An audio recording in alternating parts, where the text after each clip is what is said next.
सारे क्षेत्रों की उन्नति का फल है दुख रहित मन हो जाना, सुखी रहना, संतुष्ट रहना। और सभी दिशाओं की उन्नति में है मूल तत्व दृढ़ आस्थावान होना। दृढ़ आस्था के बिना किसी दिशा में उन्नति नहीं होती और कुछ उन्नति भी होती है तो आध्यात्मिक शांति नहीं मिलती। पति पत्नी है, अगर आपस में दृढ़ निष्ठा नहीं है तो उनकी गृहस्थी सुखद नहीं होगी। दृढ़ निष्ठा का अर्थ काम भोग नहीं है। गृहस्थ के लिए तो एक दो संतान पैदा करने के लिए उसका उपयोग माना जा सकता है। ज्यादा कोई मोही है, ज्यादा लिपटा है, वो आस्था नहीं, वो तो वासना। आस्था का मतलब है पत्नी के प्रति पति का और पति के प्रति पत्नी का समर्पण भाव, दोनों के सहयोगी हो, दोनों की त्रुटियां न देखते रहें। अगर दोनों की त्रुटियां देखते रहेंगे तो कभी भी समर्पित नहीं हो सकते। पिता पुत्र, भाई भाई, गुरु शिष्य, पार्टनर, व्यापार में पार्टनरशिप होता है, हिस्सेदारी होती है। अगर एक दूसरे का दोष देखते रहते हैं तो अस्थायी निष्ठा नहीं होगी। अस्थायी निष्ठा न होने से फिर उन्नति नहीं होगी। उन्नति नहीं होगी तब क्या होगा? ऐसे गृहस्थों का भी परिवार मैंने देखा है, चटपुट तो हो जाता है। कभी सास ने कुछ कह दिया, कभी बहू ने कुछ कह दिया। जो बहुत तेज तर्रार है वो कट भी कह देता है, लेकिन एक दूसरे की बुराई नहीं करते हैं। ऐसे परिवार में देखा कि बातें कुछ हो जाती हैं लेकिन वो पेश करते हैं अच्छे ढंग से। हमारे घर में कोई आपस में तकरार नहीं, सब बड़े सहयोगी हैं। ये सुसंस्कार मैंने देखा।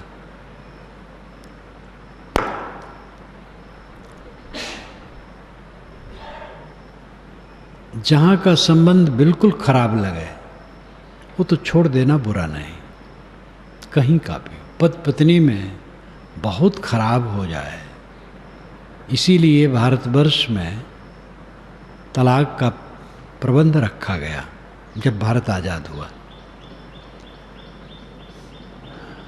तलाक अच्छी चीज नहीं है, लेकिन ऐसा विकल्प रखा गया। कहीं भी संबंध अत्यंत खराब है, दुख ही दुख है, उस संबंध किस काम का? लेकिन बाकी संबंध तो असूया भाव रहित, दोष दृष्टि भाव रहित रहने से तो मीठा निपटेगा। दोष देखा जाएगा तो फिर आपस में मधुरता नहीं आएगी। सूक्ष्म असूया, गुणों में दोष खोजना। हाँ, ज्ञानी तो हैं, त्यागी भी हैं, लेकिन ये त्रुटि है। ये असूया दोष, असूया बुद्धि होना, ये रहेगा तो भी मधुरता नहीं आएगी। स्वभाव का अंतर होता है, रुचियों का अंतर होता है। एक दूसरे की बात पूरा सब समझे बड़ा मुश्किल है और उसमें सहना पड़ता है। लेकिन मूल में समर्पण भाव है, आस्था है, तो गड़बड़ नहीं होगा।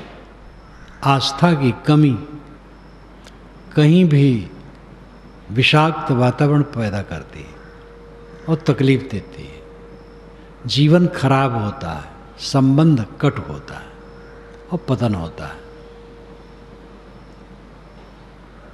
रेशम की टाई एक नाटक डॉक्टर राम कुमार वर्मा का मैंने पढ़ा है, बहुत बढ़िया, बहुत बढ़िया। पति जरा रजोगुड़ी है, दुकान पर जाते हैं, टाई खरीदते हैं तो टाई तो पतली होती है और एक या दो टाई सटी है उसमें रख लेते हैं, दुकानदार नहीं जान पाता है। पत्नी भी साथ में है, जब इधर आते हैं तो पता चलता है। पत्नी ने कहा ये ठीक नहीं किया आप। कहे नहीं, अरे पूंजीपति हैं सब, इनसे ऐसा कर लेना बुरा नहीं। इसमें मार्क्सवाद को मजाक उड़ाते हैं कि मार्क्सवादी लोग आजकल फैशन में बहुत ऐसा कहा करते हैं। एक कपड़ा बेचने वाली आई है, उसमें से एक रख लेते हैं और उनकी पत्नी इतनी सावधानी से उसको निभाती है। जो कपड़ा बेचने वाली आई, कहीं मेरी एक साड़ी गुम गई, कहे आपकी साड़ी रखी है, आप भूल गई थी, असावधानी हो गई थी, मैं पहले से रखी थी आपको देने के लिए। पति की उसने रक्षा की है।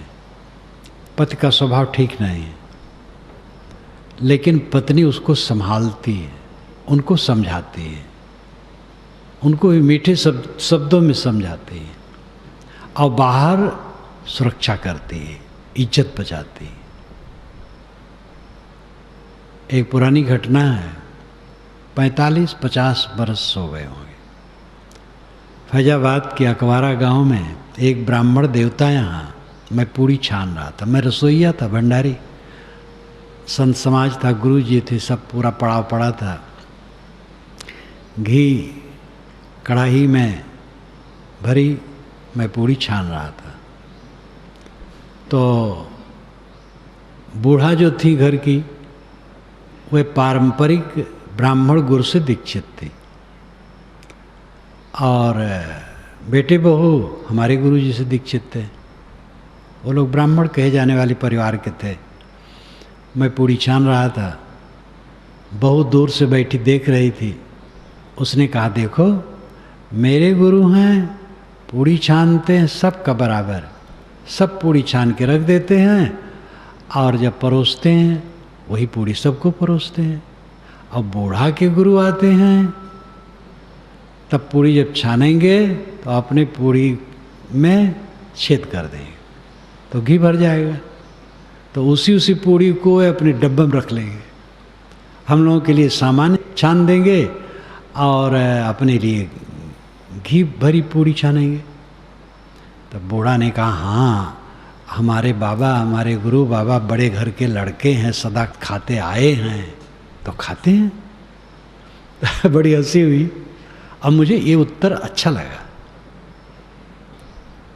अब थोड़ी थोड़ी बातों को लेकर के अगर तुम आलोचना करोगे तो श्रद्धा का मतलब क्या है?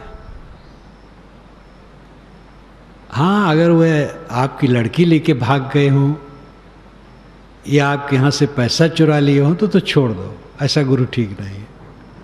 लेकिन उन्होंने अपनी पूड़ी में छेद कर दिया और घी भर लिया, बढ़िया बात तो नहीं है। लेकिन अब उसकी आलोचना करना, जो सास ने उत्तर दिया, देखो आज भी 50 वर्ष के लगभग हो गए, मुझे आज भी याद हो रहा है। मधुर उत्तर था और उचित उत्तर था, जिससे दोष का परिहार हो, लोग उस पर ध्यान न दें छोटी छोटी बातों पर। ये बात हर जगह है। कोई कड़ा बोल दिया, अरे भाई स्वभाव बस बोल दी, मन उनका ठीक है, ये दोष का परिहार करो। आदमी स्वयं सोचेगा कि हमें ऐसा नहीं बोलना चाहिए।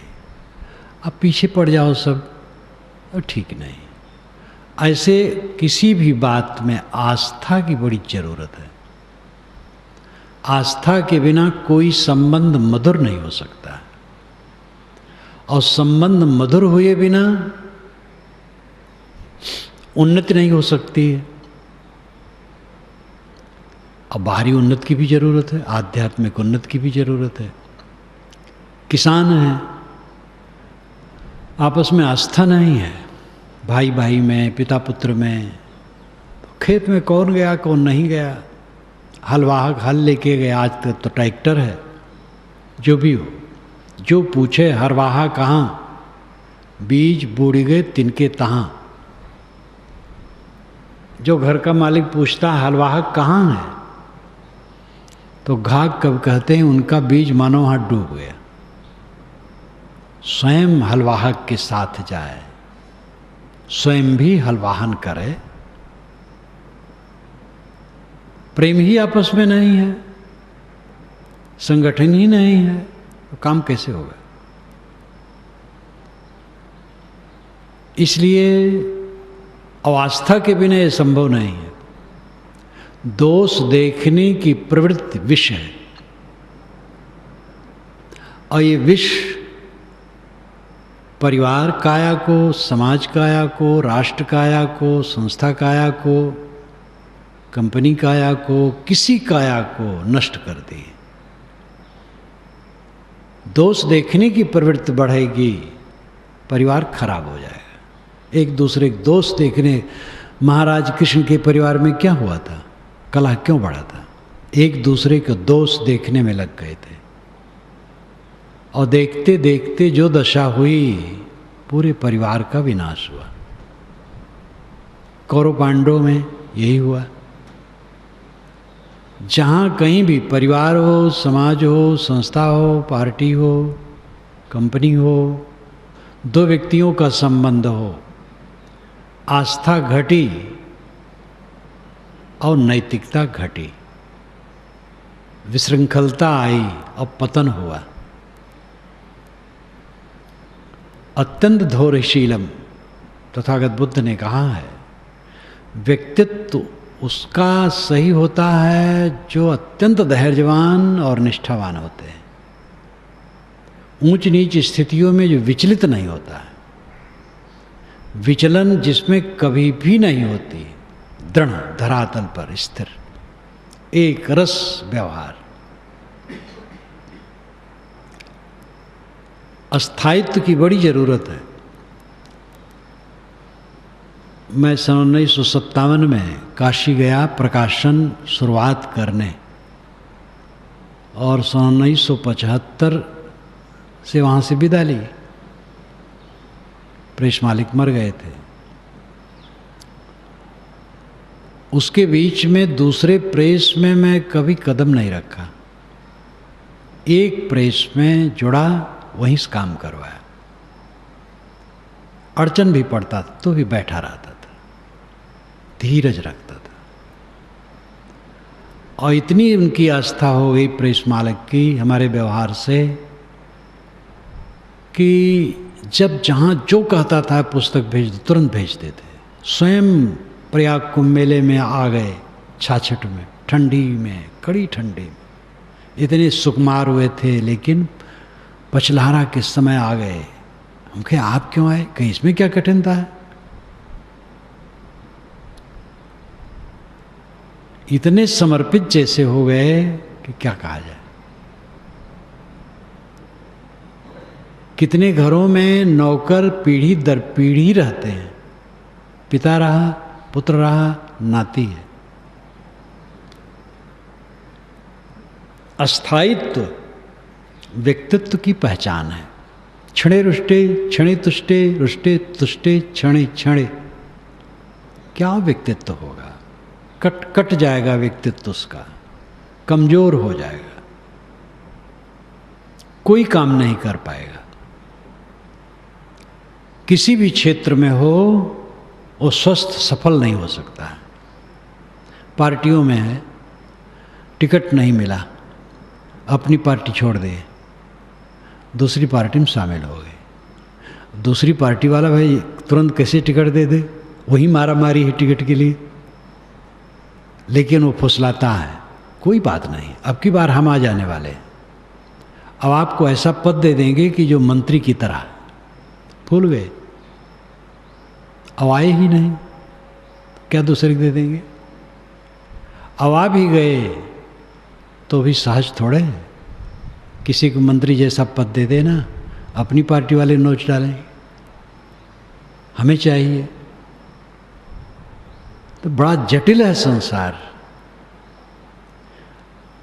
महात्मा गांधी कहते थे तुम्हें ये पद देना है। नहीं बापूजी, हमें पद नहीं चाहिए, सेवा जहाँ कहिए सेवा करूं, पद नहीं चाहिए। आजकल तो कांग्रेसे में आपाधापी कि हमें पद चाहिए, हमें पद चाहिए। जबकि कांग्रेस का जो बड़ी लीडर इस समय है सोनिया, इस ढंग से है कि पद की परवाह नहीं करती है। लेकिन पीछे वाले कहाँ सोच पाते हैं। अटल जी जैसे बढ़िया नेता कहाँ उनके साथ वाले समझ पाते हैं। समझेंगे तब तो चल पाएंगे, और समझने के साथ त्याग करने की जरूरत पड़ती है। कोई क्षेत्र हो, एक क्षेत्र की बात मैं नहीं कहता हूं, मनुष्य जहां है वहां हर जगह इसकी आवश्यकता है। दृढ़ आस्था और अत्यंत धैर्यवान होकर के रहना, डिगना नहीं। सुख दुख ऊंच नीच स्थितियां आवें, संपत्ति विपत्ति, सब में धैर्यवान अडिग, तब वो उन्नति कर सकता है। सारी उन्नतियों की उन्नति है आत्म शांति, मन की शांति। बिस्तर पर जाए सुख से सो जाए, कोई तनाव ना हो, नींद खुले, पूरी नींद आवे, नींद खुले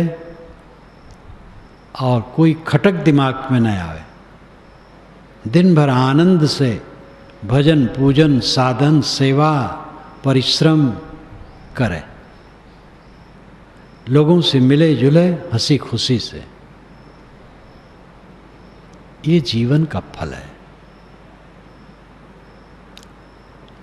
जीवन में कलह है, वैर है, तनाव है, घृणा है, ईर्ष्या है,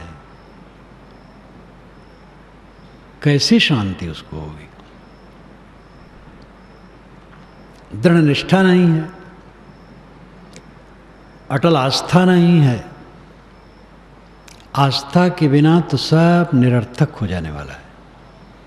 आजकल हवा बहुत तेज चल रही है आधुनिकता की, और आधुनिकता की हवा में प्राचीनता ये सब उड़ रही। प्राचीनता में त्रुटियां भी हैं और अच्छाइयां भी हैं, लेकिन त्रुटियों के साथ अच्छाइयों को भी उड़ा रहे हैं। आज की युवा पीढ़ी का एक वर्ग है, वो पता नहीं कहाँ जाएगा। किसी महापुरुष में श्रद्धा नहीं, किसी शास्त्र में श्रद्धा नहीं।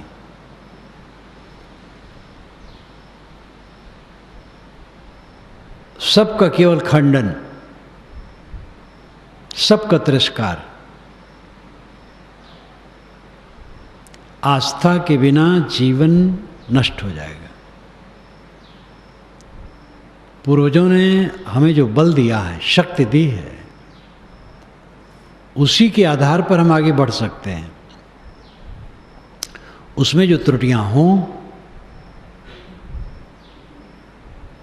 उसको शोधना चाहिए, दूर कर देना चाहिए।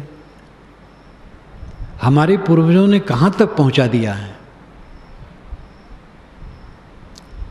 जहाँ तक पहुंचा दिया है उनका उपकार है। त्रुटियां कहीं कहीं हैं, शोध लें। परंपरा ही उच्छिन्न करके हम जी पाएंगे। बीज को नष्ट कर दें तो अंकुर होगा। बीज खेत में पड़ेगा, अंकुर हो जाएगा तो बीज अपने आप गल जाएगा। वस्तुतः निस्सार रहा वो गल गया, सार ऊपर आ गया, शुद्ध रूप। प्रतिषेध का प्रतिषेध है, बीज का प्रतिषेध अंकुर उदय, और पौधा हुआ अंकुर का प्रतिषेध हो गया, पेड़ हुआ पौधा का प्रतिषेध हो गया, फल फूल आए पेड़ का प्रतिषेध हो गया, पुत्र हुआ पिता का प्रतिषेध हो गया। पिता को मार करके नहीं, पुत्र आगे बढ़ गया। किसके बल पर बढ़ गया? पिता के बल पर। पिता बूढ़ा हो गया, तो मार डालने लायक है वो। उसी के बल पर तो पुत्र बढ़ा है। ऐसे लोगों को मैंने देखा है जिन्होंने अपने पुत्रों को पेशाब करते समय अपने हाथ से उनका पेशाब इंद्रिय धोया है, सिखाया है कि लक्षणका जाओ तो पानी से धो डालो। हर बात में इतनी सेवा, इतनी सेवा। पुत्र उनसे बोलता नहीं है, आज वैर करता है। वे श्रीमान जी नहीं समझ पाते हैं कि हमारे पुत्र आगे यही सब करेंगे। आप अपने पूर्वजों पर निष्ठा और श्रद्धा नहीं रखोगे, आपके लिए फिर क्या होगा?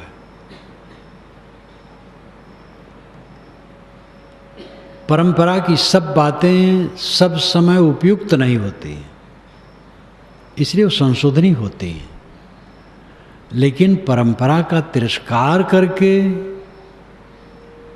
कल्याण नहीं हो सकता है। मुझे इस पर याद आती है, छिंदवाड़ा के शहर में मेरा कार्यक्रम होता है, एक संस्थान के प्रांगण में। तो वहाँ के पंडित पुरोहित एक हैं, प्रौढ़ हैं, विद्वान भी हैं, पुरोहित भी हैं, सब कथा वार्ता करते हैं। और जब मैं जाता हूँ रहते हैं तो वही संचालन करते हैं। एक कुर्सी पर वो अलग बैठ जाते हैं, वही संचालन करते हैं। मैं मंच पर रहता हूँ तो उन्होंने मेरे विषय में कुछ कहा और कहा, अब साहब जी का परंपरा विरोधी विचार सुनिए। तो मैंने कहा, भाई मैं परंपरा विरोधी नहीं हूँ। फिर विस्तार से मैंने कहा, अगर मैं परंपरा विरोधी हूँ तो भाषा मुझे स्वयं बनाना चाहिए, इस भाषा में नहीं बोलना चाहिए। जो मुझे भाषा प्राप्त है परंपरा से प्राप्त है। अब मैं स्वयं बनाऊं तो बना नहीं पाऊंगा, बना ले जाऊं कौन समझ पाएगा। मैं ट्रेन पर आया हूं, परंपरा प्राप्त ट्रेन पर। खूब कहा, सब खूब हंसे। हाँ, परंपरा में कुछ ऐसी बातें होती हैं जो अपने आप छूट जाती हैं और कुछ छोड़ दी जाती है, उसकी जरूरत है। परंपरा का वो तिरस्कार नहीं है, शोधन है। शरीर में ही फोड़ा हो जाता है तो चीर दिया जाता है, मल निकाल दिया जाता है।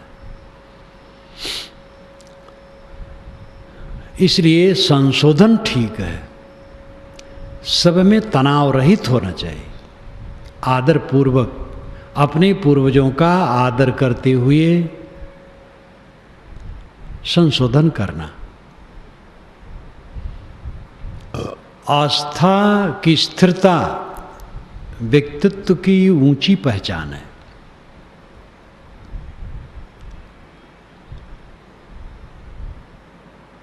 यह जिसमें होती है स्थिर आस्था, दृढ़ आस्था, वे अपने जीवन में विकास करते हैं। जो घबरा जाते हैं वो बह जाते हैं। अगर आपको अच्छा गुरु मिल गया है, 1000 तकलीफ मिले तो भी उसको छोड़ना नहीं। अच्छा मित्र मिल गया है, 1000 तकलीफ मिले तो उसको छोड़ना नहीं। अच्छा साथी मिल गया है, कितना कष्ट हो उसको छोड़ना नहीं। और सत्य को तो कभी भी नहीं छोड़ना, चाहे करोड़ों कष्ट मिले। गांव के हित के लिए अपने परिवार के हित को छोड़ देना चाहिए। नीत की बात है। यहाँ मोहल्ला समझ लो, मोहल्ला का किसी प्रकार का हित हो तो अपने हित को थोड़ा कम कर दे और यतराफ के हित के लिए मोहल्ला गांव का हित छोड़ दे, देश हित के लिए अपने क्षेत्र का हित छोड़ दे और अपने कल्याण के लिए पूरे संसार को छोड़ दे। किताब में सुनता हूँ लिखा गया, पढ़ाई में अंतिम वाली बात नहीं लिखी गई। गांव के हित के लिए परिवार का हित छोड़ दे, क्षेत्र के हित के लिए गांव का हित छोड़ दे और देश के हित के लिए क्षेत्र का हित छोड़ दे, इतने लिखा गया। क्योंकि लेखक स्थूल बुद्धि वाला है, इतने समझ पाता है, परमार्थ को समझ ही नहीं पाता है कि आत्म कल्याण के लिए सबको छोड़ दे। न सबको छोड़ोगे तो भी छूटेगा ही, वो चीज़ छोड़ दिया। लिखने वाले भी अब जैसे मानसिक स्तर होता है वैसे करते हैं। अंतिम बात पर ध्यान देने की जरूरत है। अनासक्ति चित्त में इतना बढ़ाओ, अभी शरीर छूटने का अवसर आ जाए तो भी विचलन न हो। वैसे आएगा, आज ही शरीर छूटेगा। कोई गुमान न करें कि कल छूटेगा, आज छूटेगा। जब छूटेगा आज रहेगा। और गाफिल हैं हम तो लटके फिर भवधारा में बहे, पूर्ण अनासक्त सब समय। कौन सी वस्तु मेरी है, कौन सी वस्तु प्रिय है? सब तत्वों का जाल है, मिट्टी पानी आग हवा के कणों का जाल है चारों तरफ। स्त्री पुरुषों के शरीर मिट्टी पानी आग हवा के कणों का जोड़ है। मकान, दुकान, गाड़ी घोड़ा, बाग फुलवारी, उद्यान, पर्वत बर्फ, रेगिस्तान, समुद्र नदी झरने, चांद सूरज सितारे, सब मिट्टी पानी आग हवा के कणों का सब जोड़ है। बनता है बिखरता है, बनता है बिखरता है। कहीं रत्ती मात्र में भी मोह न लगाओ। मोह लगाओगे पीड़ा पाओगे। सेवा करो, जहां हो सेवा करो, मोह न लगाओ। मोह लगाओगे आज पीड़ा पाओगे, मरते समय लगेगा मेरा प्यारा छूट रहा है। अपने प्यारे को समझे ही नहीं। मेरा प्रीतम मेरा आत्मा है, मेरा अपना आपा है। उसी के लिए समाधि और अभ्यास है। समाधि क्या है, ध्यान क्या है? कुछ न सोचना। जब कुछ नहीं सोचा तो स्वयं रह गया। संकल्प शांत हुआ, मन सायर मन साल हरि, बूढ़े बहुत अचेत, कहीं कबीर ते बाँची हैं जाके हृदय विवेक। मन समुद्र है, इच्छाएं तरंगे हैं, सब उसमें डूब के मर जाते हैं। जिसके हृदय में विवेक होगा वो बचेगा। यत्र नानत्य पश्यति नानद शृणोत नानद विजाना सबूमा। यत्र जहाँ पर जिस स्थिति में ना अन्यत पश्यत दूसरे को नहीं देखता, ना अन्यत शृणोत दूसरे को नहीं सुनता, ना अन्यत विजानात दूसरे को नहीं जानता, सब भूमा, वो भूमा है, वो परमानंद पद है। कुछ न जानना, कुछ न देखना, कुछ न सुनना। गो गोचर जहाँ लग मन जाई, सो सब माया जानहु भाई। देखी सुनी गुनी मन माही, मोह मूल परमार्थ नाही। गोस्वामी जी सगुण उपासक थे। कोई महाराज राम से मिलने आया है तो उनकी सुंदरता में उन्होंने उसको मोहा दिया। लेकिन जब वह खाटी की बात करते हैं, एकदम शुद्ध अध्यात्म की, तब कोई मुरवत नहीं करते। तो कहते हैं देखी सुनी गुनी मनमाही, मोह मूल परमार्थ नाही। जो देखोगे सुनोगे सोचोगे मोह का कारण बनेगा, परमार्थ उसमें नहीं। दर्पण में अपना चेहरा देखो, अपने मित्र का चेहरा वैसे देखो। जहाँ जहाँ प्रेम है उनका चेहरा देखो। क्या वो चेहरा आपके पास है? चेहरा ही पर विचार करो, वो चाम है। और विचार से चाम को छील दो, क्या दशा होगी? कुछ अच्छा लगेगा? और 4 दिन के बाद सब सड़गुल करके पता नहीं कहाँ जाएगा। जिसमें हम आकर्षित होते हैं अत्यंत क्षणिक है।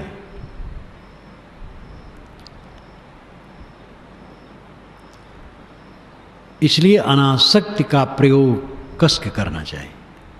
कोई प्रमाद में मत जियो, मौत निकट है, सबके निकट धीरे धीरे आ रही है। धीरे धीरे कहो चाहे जोरे जोरे कहो, दोनों रूप से कह सकते हो। ज्यों कोरी रेजा बुने नीरा आवे छोर, ऐसा लेखा काल का दौर सके तो दौर। साहब कहते जैसे जुलाहा, कोरी हिंदू जुलाहा को कहते थे, जुलाहा मुस्लिम जुलाहा को कहते हैं। जो कोरी रेजा बिने है, जैसे जुलाहा थान बुनता है तो भरनी का एक एक सूत दोनों तरफ से डालते डालते सूत कितना पतला होता है, लेकिन डालते डालते बराबर थान पूरा हो जाता है। ऐसे लेखा काल का लेखा ऐसे है, क्षण क्षण क्षण बीतते बीतते एकदम तट पर पहुंच जाएंगे मौत के। इसलिए दौड़ सके तो दौड़ पाओ तो दौड़ो। दौड़ने का मतलब क्या है? निर्मोह हो जाओ, सबसे अनासक्त हो जाओ। जिस संसार को छोड़ना है पहले मन से छोड़ दो। शरीर मेरा साथ नहीं देगा, आसपास में लगे मित्र साथ नहीं देंगे, सेवक साथ नहीं देंगे, धन दौलत मठ मकान साथ नहीं देंगे, कुछ साथ नहीं जाएगा। ये परम सत्यता निरंतर सबके निकट आ रही है। इतना होने पर भी जो ये दृश्य में मोह करता है कितना असावधान है। ये असावधानी सबकी है। इस असावधानी को खूब कस के काटने से कृतार्थ अवस्था आएगी। इसी जीवन में पूर्ण कृतार्थ हो जाना चाहिए। अपने को देखना चाहिए, साधक अपने को देखे। जो साधक अंतर्मुख होगा वो देखेगा, और देखेगा तो उसके अंदर से कुचाल नहीं होगी, उसको तो फुर्सत ही नहीं होगी व्यर्थ बात करना, कटु कहना, किसी के लिए दुर्भावना रखना, कलह करना, राग द्वेष करना, तो संभावना ही नहीं। दूध मथने पर मक्खन निकलता है, उसमें कंकर नहीं होता। मक्खन सरीखा स्वभाव है उनका, कहा जाता है, क्योंकि मक्खन में कंकर नहीं होता। जब आदमी कल्याणार्थी होगा और हकीकत को समझेगा कि हकीकत क्या है, मेरे साथ कुछ भी नहीं है, शरीर रहते रहते कुछ नहीं है, दिखावा है। जिन मनुष्यों के अभिमान में आदमी डूबा रहता है वह मनुष्य उसी की बुराई करते रहते हैं। क्या अहंकार करे वो? मैंने अभी कहा नहीं कि जिस पिता ने अपने पुत्र के शिश्नेंद्री को भी धोया था पेशाब के बाद बराबर और सिखाया था, वो पुत्र अपने पिता से बोलता नहीं। जिसका अहंकार गाठे हम बैठे हैं मनुष्यों का, वह मनुष्य हमारी आलोचना करते हैं। कौन अहंकार? इस मोह न मिटे। जिस शरीर में हम बैठे हैं उसके कण कण हरदम बदल रहे हैं, और बदहवासी किए सदैव ऐसे रहेगा। जिस पद पर हम बैठे हैं वो पद खारिज हो जाने वाला है। किस चीज का गुमान है? कौन सा संबंध स्थिर है? संबंध स्थिर होता ही नहीं। इकाई स्थिर होती है, कैवल्य स्थिर होता है, अद्वैत स्थिर होता है, असंगत्व स्थिर होता है। वह मेरा अपना अस्तित्व है। अपने अस्तित्व बोध में जियो। साधकों को चाहिए सेवा से जितनी फुर्सत पावें खूब अध्ययन करें, ध्यान करें, चिंतन करें, मन को धुनें, अनासक्ति का अभ्यास करें, निर्मोहता का अभ्यास करें, उत्कट वैराग्य पैदा करें चित्त में। सारे मन के कुसंस्कारों को धुन डालें और इसी जीवन में कैवल्य की प्राप्ति करें, अद्वैत स्थिति की प्राप्ति, असंगत्व की प्राप्ति, साथ समाधि की प्राप्ति। तो मैंने आपसे कहा कि आस्था के बिना जीवन बेकार है। बिना आस्था के परिवार, समाज, राष्ट्र, कंपनी, पार्टी कहीं भी उन्नति नहीं हो सकती। एक दूसरे के प्रति आस्था के शब्द को, कोई गलती हो तो उसका सुधार करके, सुधार के रूप में रखो। सो सुधार हरिजन इमिद लेहि, दलित दुख दोष विमल जस देहि, गोस्वामी जी ने कहा। हमारे पूर्वजों ने सब सामग्री दी है, उपयोग करना चाहिए। चाहे कबीर को उठाओ, चाहे तुलसी को उठाओ, चाहे बाइबिल कुरान को उठाओ, चाहे वेद उपनिषद और बुद्ध महावीर को उठाओ, हर जगह से मीठे मीठे निर्देश हमारे लिए मिले हैं। आसपास में बिखरे हुए सज्जन लोग हैं, गृहस्थ, साधु, अच्छे अच्छे विचार के लोग हैं। गृहस्थों में भी अच्छे अच्छे हैं, साधु में तो होने चाहिए अच्छे। जगह जगह हीरे मोती हैं, वहां से हम निर्देश लें और स्वयं विवेक से देखें, समझें, दृढ़ आस्थावान बने, निष्ठावान बने, धैर्यवान बने, अपने में स्थायित्व लाएं। तब हमारा व्यक्तित्व उज्जवल होगा, शांति होगी। जो ये पार्टियां बदलते हैं नेता, दो कौड़ी के हो जाते हैं, किसी को निष्ठा उनके प्रति नहीं रह जाती है। इसी प्रकार जहां जिसमें है इस प्रकार क्षणिकता, अदलाव बदलाव, वो जीवन से महरूम हो जाते हैं। बाहर की व्यवस्था सुंदर होगी दृढ़ आस्था से, और अंदर में गहरी शांति मिलेगी दृढ़ आस्था से। एक रस जहाँ शुद्ध जगह समझ में आवे, लग जाए और कभी भी उसको न छोड़े।